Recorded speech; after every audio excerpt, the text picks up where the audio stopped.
Hello, my name's Prim and welcome to the channel. So, quick little update.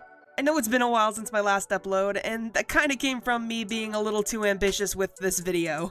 The original plan was to make one big video for each of my original characters, going into every detail, from the creative process to the backstory to even little extra trivia details. But as I started making the video, I started to get more ambitious with adding animations and voice acting and making whole little animatics, and it started becoming exhausting.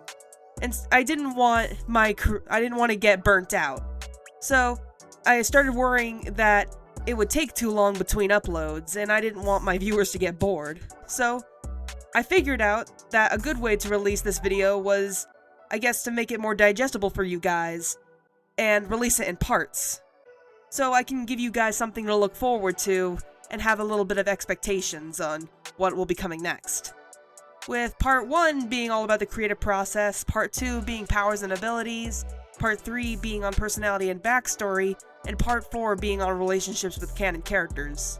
And then once all 4 videos are released, I'll compile them all into one big video, so almost like a compilation in a sense. So I guess you could look at it like a movie almost. Since I thought that it wouldn't make sense out of context, I was a little worried about releasing the animations before the full video was out. But I figured that it could be used as like a little teaser for these characters, where you don't have the context yet, but you will be getting some of that context later on.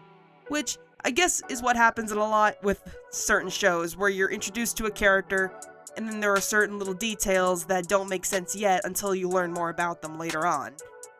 Well, now the only real problem I have to worry about is just creating now original thumbnails for each video, instead of just one thumbnail for one big video. So, just gonna have to get a little creative with that. But, with that out of the way, let's start with part 1. With the Demon Slayer Infinity Castle movie still in the process of coming out as of recording this video, I felt like it was the perfect time for me to start talking about an anime that I really like and an OC for that anime. If you clicked on this video, you're probably already a fan of Demon Slayer, so I probably don't need to go too in-depth on what the story's about, but I figured I'd give a quick little summary about my history with this anime. I became a big fan of Demon Slayer a little after all of Season 1 was released. As someone whose favorite anime is Fullmetal Alchemist, the story gave me a lot of similar vibes, especially since both stories are about two siblings trying to fix some sort of supernatural ailment they've been afflicted with. Besides that, I really like the characters, the story, and how it uses historical fiction for its world. The story could have been placed in any time period, with some changes here and there, but I think it taking place in the Taisho era gives it its own identity.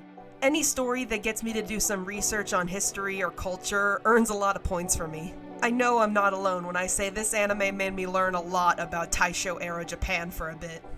I also know I'm not alone when it comes to creating an OC for this story. The OC I want to talk about in this video is actually my second OC for Demon Slayer.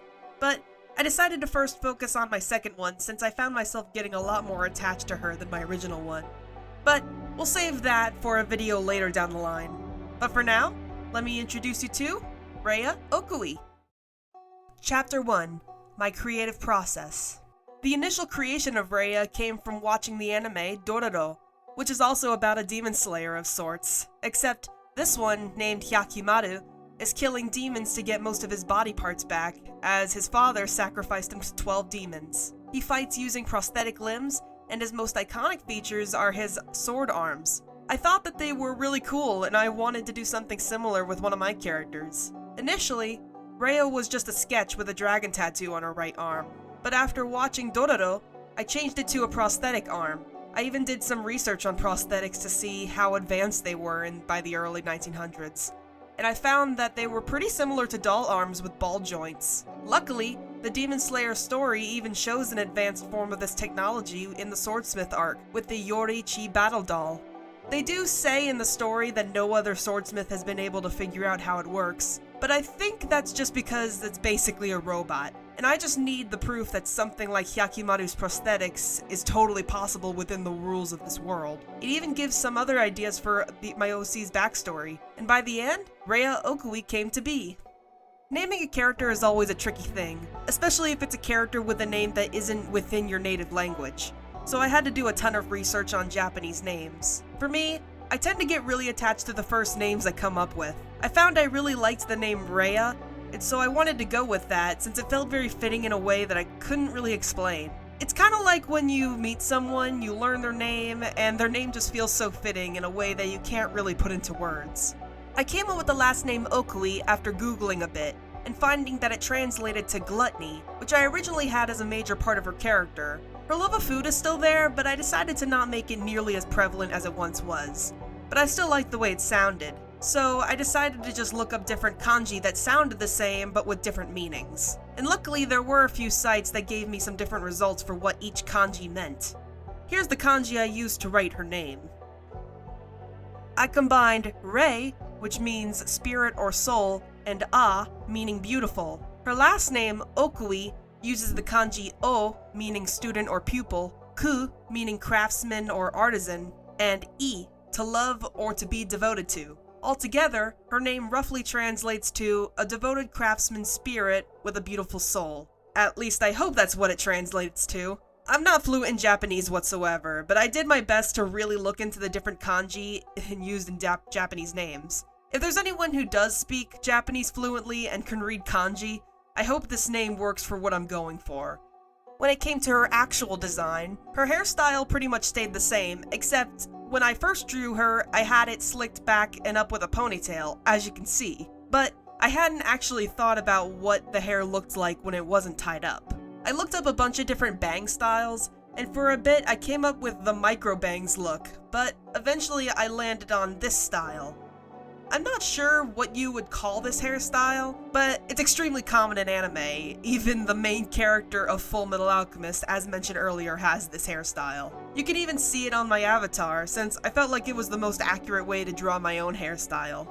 I always had the idea she'd be blonde, but it wasn't until later that I noticed that there aren't really many blonde characters in the story other than Zenitsu, who had that hair color because he was struck by lightning, and the Rengoku family, who apparently have that hair color because they eat a lot of tempura shrimp. That's the actual canon explanation, by the way. I could have gone the easy route and not explain it, and just chalk it up to her having that hair color because it's an anime. But I thought it'd be more interesting if there was more to it than that. I thought about what if this character was only half Japanese? What it would have been like in that time period, the implications of that. I started doing some research on the topic, and it gave me some interesting results, which we'll go into more when we get into her backstory. Some other aspects of her design were things that I kinda just came up with on the spot with no real explanation, other than that I just thought it would be fun to draw, which is why she has this perpetual smug look on her face. There are a few other tropes that I played into with my OC, like the young-looking anime girl, but I wanted to make sure that it was still believable that she'd be a teenager that just looks young, rather than drawing a literal child and saying she's not, like other anime do. I imagine she would be annoyed by being called a child, but I don't want to make that a big running gag with her. However, this meme seems to fit her pretty well. When it came to her outfit, I could have gone the route a lot of other people do with their own Demon Slayer OCs and make cool looking Haoris and crazy hair designs, which I do play a bit into with my first OC, but I decided to go a different route of just changing up her Demon Slayer uniform like some of the other characters do. And I found the silhouette I liked most was when she was sleeveless, since it showed her small frame as well as emphasized her right arm, with that being one of her main design elements. I realize her uniform is almost identical to Tengen Uzui's uniform, but I think I can get away with it a bit since there are characters in the story that also have similar design elements to each other, like how Mitsuri and Sanemi both have unbuttoned shirts, as well as the white Haori, with some minor differences here and there. I also think Rhea has enough of her own unique design elements to where I can cheat a little bit.